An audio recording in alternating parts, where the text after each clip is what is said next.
గారు to please. Cinema ఆవిడ ఒక 10 మెట్లకి ఇచ్చే సినిమా అవుతుంది. మణిశర్మ గారు అద్భుతమైన మ్యూజిక్ అందించారు. అలాగే ఇతర పాత్రలు సిరి అందరూ కూడా వాళ్ళ పరిధిలో చాలా మంచిగా నటించారు. ఆడియో ఇప్పటికే బాగా సక్సెస్ అయింది.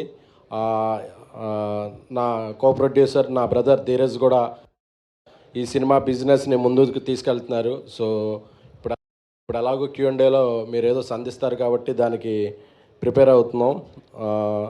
ఈ నెల 24న మా అందరి కెరీర్లో హైయెస్ట్ థియేటర్స్లో చెన్నై లవ్ స్టోరీ విడుదల చేయడానికి ప్లాన్ చేస్తున్నాం.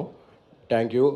We need all your support. Thank you so much. ఎస్కెన్ గారు మీకు కూడా క్వశ్చన్ అడగాలి నేను. మీ దృష్టిలో ఈ రోజుల్లో ప్రేమ ఈజీ అయిపోయిందా, కాంప్లికేటెడ్ అయిపోయిందా?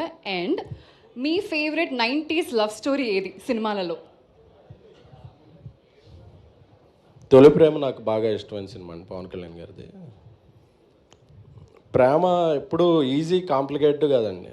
అది దొరికితే ఈజీ, దొరకపోతే కాంప్లికేటెడ్, అంతే తప్ప అది ఈజీ కాంప్లికేటెడ్ అనే ఉండదు. అది మనకు దొరికిందా లేదా అనే దాని మీద ఆధారపడి ఉంటుంది.